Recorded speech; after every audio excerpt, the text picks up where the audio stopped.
சோழர்கள் பற்றி பார்க்குறோம். முதலாம் ராஜராஜன் தன் மகன் ராஜேந்திரனை வந்து வாரிசாக அறிவிக்கிறாரு. அதுக்கப்புறம் இருவரும் 2 ஆண்டுகளும் கூட்டாக ஆட்சி புரிகிறாங்க. தந்தை படையெடுப்புகளை வந்து மகன் வந்து பங்கேற்கிறாரு. மேலசொல்லைக்குறை தாக்கி துங்கபத்ரா வரை சென்று சோழரசின் நிலையை வந்து விரிவுபடுத்துகிறாரு. அதுக்கப்புறம் ராஜராஜன் என்ன பண்ணுறான், மதுரை மீது படையெடுக்கிறாரு.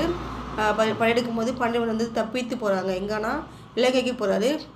இலங்கைக்கு சும்மா போகாமல் மணிமுடி அரசு உரிமைகளை கொண்டு போகிறாரு.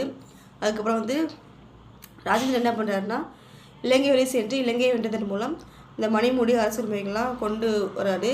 பையன் வந்து கொண்டு வர்றாரு. அதுக்கப்புறம் 1023 வந்து ராஜேந்திரன் என்ன பண்ணுறாரு, அரசராக பொறுப்பேற்கிறாரு. பொறுப்பேற்றதுக்கப்புறம் வட இந்தியாவின் மீது மிக தீவிரமான படையெடுப்பை வந்து மேற்கொள்கிறாரு.